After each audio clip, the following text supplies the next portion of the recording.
I also think it doesn't matter how long or short the investigation is, the answer is going to be the same. It was bad engineering. As the OceanGate submarine disappeared on its deep dive to the Titanic, people throughout the world were frightened and confused. Finally, though, scientists are speaking up, and the results are terrifying. The warnings, indicators, and critical difficulties went unnoticed by many. It seems possible that this was always going to happen. It was not only an unfortunate accident. How accurate were the experts' predictions then? When things started to go awry, why was silenced? Now the reality is being revealed, and it's more distressing than anybody anticipated. Come talk about the specifics with us in this video. Regrettably, on June 18, 2023, the Titan submersible, which descended to the ocean below to explore the Titanic shipwreck, severed its connections. Everything happened so rapidly, almost in the blink of an eye. When it occurred, instantaneous death swept across all 5 individuals aboard the Titan at the moment of impact. Everyone had to act quickly since there was no way to escape. A total and unexpected catastrophe occurred. There is fresh audio evidence that has surfaced recently. A unique underwater microphone submerged in the water was the source of this sound. Hydrophones are underwater microphones that were found around 900 meters from the site where the Titanic lay. The precise instant when the Titan's hull buckled under the immense pressure of the deep water is now thought to have been captured by the sound that day. Approximate duration of the recording is 23 seconds. Nothing out of the ordinary or loud was audible at first. Only little, gentle waves. But then, out of nowhere, a harsh, deafening sound comes. It may be little, but it packs a punch. According to experts, such roar was caused by the simultaneous collapse of the sub's hull. It moved quickly. It was a continuous process. Everything happened in a flash. Other deep-sea submarines did not inspire the Titan's unique design. A business known as OceanGate manufactured it. Unusual materials and construction techniques were employed. Carbon fiber was used to construct the submersible's body, which serves to insulate occupants from the water's pressure. Despite its strength and low weight, this material has not seen many applications in really deep dives like this one. Titanium, a very robust metal, was used to construct the front and rear of the submarine. Some people were worried about the safety of combining carbon fiber and titanium in that way. A number of engineers expressed concern that the carbon fiber may gradually weaken or wear away without anybody noticing. In addition, the ocean floor is a dangerous and deep environment where even a small weakness can be deadly. Specialized safety organizations usually assess and approve deep-sea vehicles. Submersible safety is ensured by these teams. To make sure everything is strong and built properly, they test and examine each part. This form of endorsement was not sought after by OceanGate, though. The company's CEO, Stockton Rush, felt that these rules stifled progress and innovation. He had faith that his group could find their own unique method of testing. However, this meant that the Titan had not been thoroughly examined by external specialists to ensure its safety. David Lockridge, an OceanGate employee, expressed concern for the sub's security in 2018. He discovered certain issues when meticulously inspecting the sub. He mentioned that the carbon fiber appeared to have a few minor flaws and that the submarine lacked an effective method for inspecting minute fissures while submerged. Despite his pleas, OceanGate released him and subsequently brought him to court. This exemplifies how the corporation was unwelcoming of criticism at times. A number of external engineers and deep-sea specialists also voiced their opinions. Carbon fiber, they suggested, might gradually weaken from frequent use in deep dives. Nothing may appear amiss from the outside, yet the pressure might harm what's on the inside. Prior to her last dive, the Titan had completed more than 20 dives. This suggests that the sub's body may have been gradually worn down by the strain, until it finally gave up. The crew on deck of the Titan saw the sub producing some unusual noises, like popping and cracking, just before the most recent voyage. Such noises may indicate mechanical failure or stress in submersibles. Submarines were nonetheless dispatched. Stockton Rush personally oversaw the descent. In his company were 4 others: British businessman Hamish Harding, French Titanic specialist Paul-Henri Narjolet, and Pakistani couple Shahzada Dawood and Suleiman, who were in their teens at the time. As per the norm, the plunge began. However, the Titan ceased transmitting signals to the surface ship, the Polar Prince, after 1 hour and 45 minutes after descending. Simultaneously, clandestine military underwater listening equipment detected a piercing, audible noise. Experts later determined that the sound was caused by the Titan collapsing due to internal pressure. After the Titan went down and the facts began to surface, the question that lingered was, how had such a terrible failure been let to occur initially? Okay, let's find out more. The military continued their hunt for the sub for 4 more days, despite having a fair notion of what had transpired. To locate it, aircraft and boats from other nations scanned the water.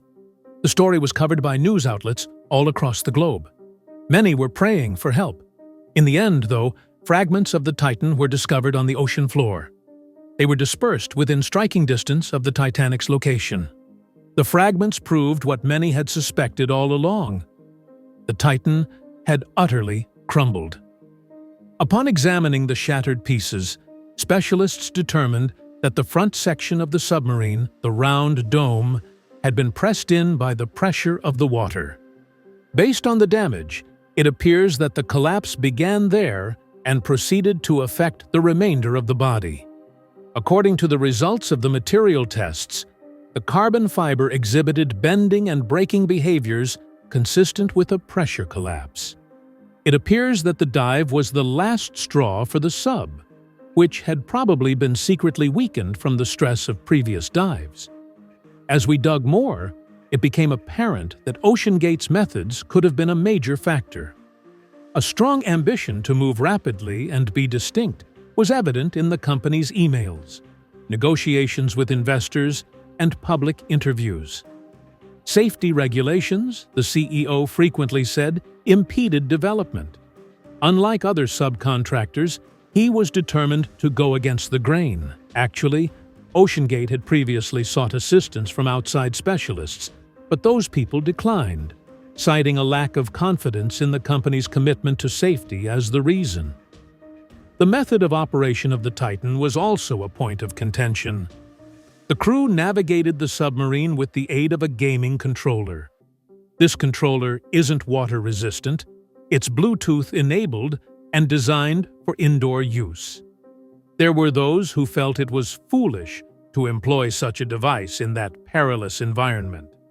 The submarine also lacked backup mechanisms for several systems. There was no reliable means of egress. As a result, the crew would be unable to escape or be saved in the event of a hull failure. Tickets to board the Titan were being sold by OceanGate before to the last dive.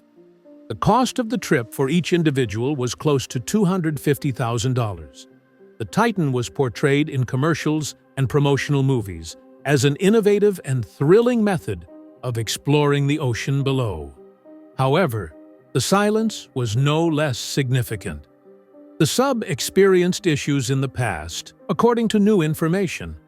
Power outages and malfunctioning motors were common occurrences, but these problems were discreetly resolved, and no one outside of the firm was informed about it. Following the tragedy, several government agencies began investigating the cause of the accident. In order to get to the bottom of things, the Canadian government, the United States Coast Guard, and the National Transportation Safety Board collaborated. Their work came to a standstill, and OceanGate ceased operating excursions. Victims' loved ones started to raise tough questions. Was there anything they didn't learn from OceanGate before the trip? Were the dangers adequately described? Were the potential outcomes fully conveyed to the passengers? A new recording of underwater sounds, made by Noah's Gear, has shown what many suspected all along. The submarine dived at a rapid pace. There was no gradual occurrence as the team endured hardship. You could feel it right away. Fast. A sudden rupture. However, many things remain unknown, even with that novel sound. The experts have not yet determined which component of the system failed first or why. There has been no let-up in the pursuit of solutions. Not only has the public been wondering how the sub broke, but they also want to know why the sub was even permitted to dive. It appears that the company's decisions, the sub's design, and the absence of testing and inspections are all parts of a larger whole. This was no ordinary underwater incident. It was the end outcome of several choices, some of which were risky and others of which were careless. How did the world react to the Titan's abrupt and terrifying absence? And what happened on that fateful day when she went down with the waves? Let's investigate. Neither a typical watercraft nor even a typical submarine could describe the lost Titan. It was an uncommon and little type of underwater vehicle. With its oxygen supply, it could keep going for around 4 days, give or take 96 hours. This meant that there would be enough air to last for around 4 days in the event of an emergency. Immediately upon its disappearance, a massive and rapid search operation commenced. In an effort to locate the Titan and rescue all on board, individuals from both Canada and the U.S. joined together, including the Coast Guards of both nations.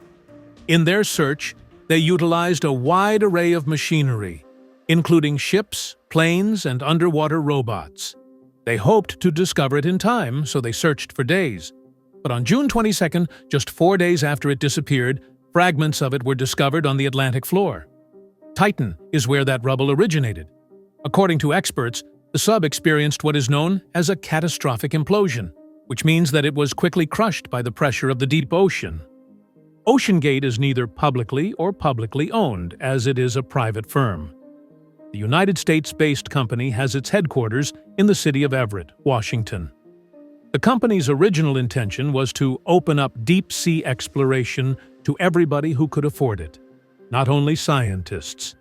The group's goal was to increase accessibility to deep exploration and underwater transport. Stockton Rush and Guillermo Sonline were the two guys that launched the firm in 2009. Even as a little boy, Stockton Rush had lofty goals for himself. Initially, he aspired to enter space as an astronaut. After some time, though, he began to focus less on the sky and more on the ocean. Instead, he devoted himself fully to discovering the ocean. Another woman called Wendy Rush was Stockton Rush's wife. Tragically, she was a relative of the first Titanic passengers Isidore and Ida Strauss. Deeper realities regarding the Titan's creators and the neglected warnings emerged as the world lamented the terrible loss and sought explanations. We should examine it more closely. It is not a simple task to go far into the water. Dangerous and large-scale obstacles abound. The tremendous force of the water is a major obstacle. There is increasing pressure as you descend. For every 10 meters down, the pressure rises by around 14.5 pounds per square inch. Put another way, the pressure increases exponentially with every 10 meters you descend. At a depth of roughly 3,800 meters, or 12,500 feet, lies the Titanic wreckage. There is approximately 376 times as much pressure at that depth as there is at sea level. That works up to about 800,000 lbs of pressure per square foot. The pressure's more than what even the most robust structures on land could withstand. Titan, the submersible, was designed to operate at depths of around 4,000 meters. This would have indicated that it may have sunk to a level just below the Titanic. In contrast, renowned filmmaker James Cameron has also been to great depths. this time using a specialized vessel known as the Deep Sea Challenger to descend around 11,000 meters. Compared to the depths to which the Titanic sank, that is enormous. On the other hand, the Titan was unlike any other submarine. One peculiarity was that the hatch, which serves as the entrance for the passengers, was securely fastened from the exterior. It was fastened in position by a dozen or more robust bolts. As a result, once inside, the passengers would be unable to exit until someone outsider could unlock the door once they had climbed back up. Strangest of all, the Titan lacked both a global positioning system and an emergency signal beacon. The surface ship was its only source of navigational guidance. It couldn't navigate itself if communication broke out. Many now find OceanGate's choice to not get the Titan approved by any recognized safety body or agency to be quite unexpected. In 2019, they took to their blog to provide an explanation. According to them, breaking the norms is sometimes necessary if you want to create something novel and challenge existing boundaries. Too much emphasis on safety regulations, they reasoned, may stifle creativity. This plan was fraught with danger. During his dive on the Titan in 2022, writer David Pogue said that communication with the surface ship was lost for many hours.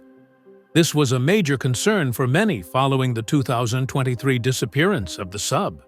Even before they created the Titan, OceanGate had experience with different types of underwater boats. They had a submarine named Antipodes in 2012. They proceeded to design a new one, Cyclops 1, with a diving capability of around 500 meters. In contrast to the Titan, that isn't particularly deep. They had envisioned the Titan as their largest and most sophisticated submarine to date. Carbon fiber and titanium were among the unique materials used to make it. Each of these materials is robust in its own way. Titanium is a popular material for many different types of submersibles because of how well it handles pressure. To be more specific, carbon fiber is a common material in aircraft and automobiles. Despite its strength, it does not respond to repeated pressure in the same manner as metal does. Very few deep-sea divers use carbon fiber. Spencer Composites constructed the Titan's carbon fiber hull in 2017. Another well-known submersible, the Deep Flight Challenger, had its pressure hull constructed by that identical firm. Although OceanGate did not construct the Deep Flight Challenger, it shared a carbon fiber architecture with that spacecraft. The sub, though, was only meant to dive once, not again. Repeated exposure to extremely high pressures, such as those found in the deep sea, can weaken carbon fiber, which is one of its drawbacks. Due to their increased stability under pressure, metals, such as titanium, can often withstand many dives. Carbon fiber, on the other hand, may begin to degrade suddenly. Because of this, it is not an appropriate material for something that is intended to continually descend to great depths. During the first stages of Titan's design, OceanGate sought advice from prestigious institutions, including Boeing and the University of Washington. Their goal was to create an innovative and daring product. Their design decisions, particularly the use of carbon fiber, are now widely believed by experts to have contributed to the catastrophe. One tragic mystery persisted beyond the initial shock, media coverage, and efforts to find answers. What became of the 5 victims found within the Titan? Come on, let's go further. What became the most popular query among Internet users following the OceanGate Titan submarine disaster? Where are the 5 bodies? Pictures and videos started making the rounds on the Internet, which piqued people's interest and made some of them nervous. Not content to just learn how the submarine went missing or was destroyed, they were also curious about the fate of the individuals aboard.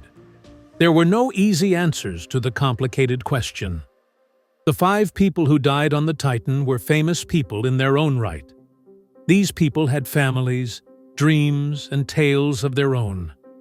For days after Titan lost communication and word got out, many held out hope. With the hope that the sub would be located before the deadline, people all across the globe eagerly watched each update. The tide turned, though, when the Coast Guard said the sub had endured a catastrophic implosion and fragments of the Titan were discovered. This meant that the submarine didn't merely sink, rather, it sucked in air and exploded in an instant. According to experts, the passengers wouldn't have felt a thing because of how fast and forceful everything would have happened. In a second, they would have perished. However, inquiries persisted despite that clarification. Where do the corpses stand? Are they still out there? Do you know if they were still inside the debris? Had everything been destroyed by the strong ocean pressure? According to specialists in the field of deep water exploration, the region where Titan was last detected is exceptionally hostile. Anything that isn't designed to withstand the intense pressure at that depth will quickly be crushed. According to other researchers, the bodies were probably reduced to organic dust in a matter of seconds, which is both too rapid and too comprehensive to allow for the recovery of any remnants. Hearing this was difficult for many, particularly the families affected. Loved ones had already passed away. The fact that they would never have a proper burial or farewell ceremony was another reality they had to face.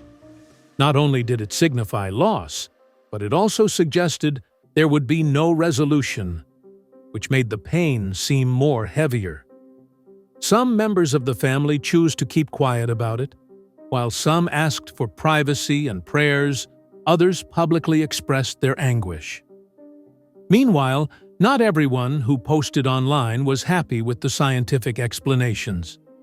For some, the possibility that something else occurred began to nag at them. They wanted to know if what they were told was the truth. Is it possible that the sub's disintegration occurred later than predicted? Could the debris contain pieces of the victims' bodies? Or maybe something out of the ordinary has transpired that we are unaware of. According to the Coast Guard, submerged objects were recovered and will be thoroughly examined. They were interested in deducing the sub's failure mode and any lessons that might be drawn from it. However, they were vague on the contents. A lot more people started talking because of the hush. Uncertainty grew as a result of the missing information. OceanGate, the diving firm, remained mum as well. They expressed their condolences but refrained from discussing the details of the remains, whether they were known or unknown. People started to wonder more after this. It was eerily silent. Were there any words they preferred not to use? Did you think the photos and info were too horrible to share? Clearly, this tragedy has prompted many to ask difficult and troubling issues. Among them are scientific ones. Feelings run high in some. Not everyone is human, though. Everyone is curious to know. They long for a sense of purpose in the events that transpired. However, it's possible that the water just carried the bodies away in a manner that left no trace of their whereabouts. What were the key safety considerations and decisions that led to the Titan submersible's demise? There will be more soon. As a test vessel operating under extremely harsh circumstances, including pressures of 6,000 psi, the public was shown the Titan submersible. The vessel's Logitech F710 controller, shown prominently in advertising films, initially drew the majority of attention to OceanGate CEO Stockton Rush. Paul-Henri Narjolet's family did name the controller in a wrongful death complaint. A lengthy waiver acknowledging the dangers of death was signed by all passengers, one of which said that the vessel may fail, resulting in death. However, attorneys agree that the waiver may not shield the business from liability in cases of proven extreme negligence. The safety issues were repeatedly brought to OceanGate's attention, and the signed documents may not be admissible in court. After the first hull was damaged in 2021, the business utilized pieces that had been preserved from an earlier major repair. The new frame had these salvaged components installed by CEO Rush, despite the fact that a standard procedure forbids the use of such components, particularly in high-pressure situations. There were concerns about battery issues and previous damage as well. Several cautions regarding Titan's security were submitted to Stockton Rush by deep-sea specialist Rob McCallum in 2018. The vehicle, according to McCallum, was more akin to a handmade tiny plane than a licensed submarine. The carbon fiber hull, lack of external testing, and deviation from standard procedures, he said, rendered Titan dangerous. Rush dismissed the warnings as unfounded and insulting, choosing to disregard them anyway. He threatened McCallum with legal action and refrained from implementing the safety measures, claiming that testing would impede new ideas. Regardless, OceanGate proceeded with rigorous testing and continued to advance. In 2019, OceanGate sought Titan's clearance from a certifying body, but they declined. The business came up with its own method to categorize the sub based on one-dive examinations conducted by a few specialists rather than attempting other groupings.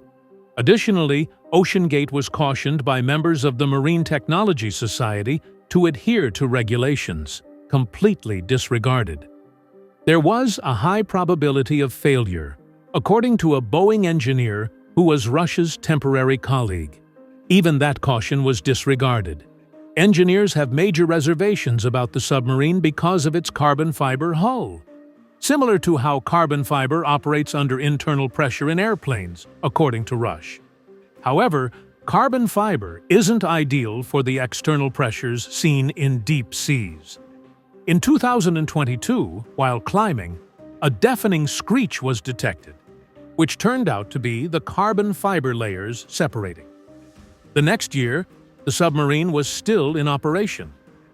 The purpose of Titan's real-time monitoring (RTM) system was to detect hull issues and alert the crew to evacuate.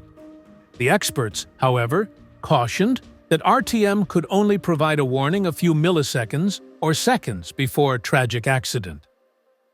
U.S. Around the time Titan went missing, Naval Intelligence detected a large collision close to the wreckage of the ship.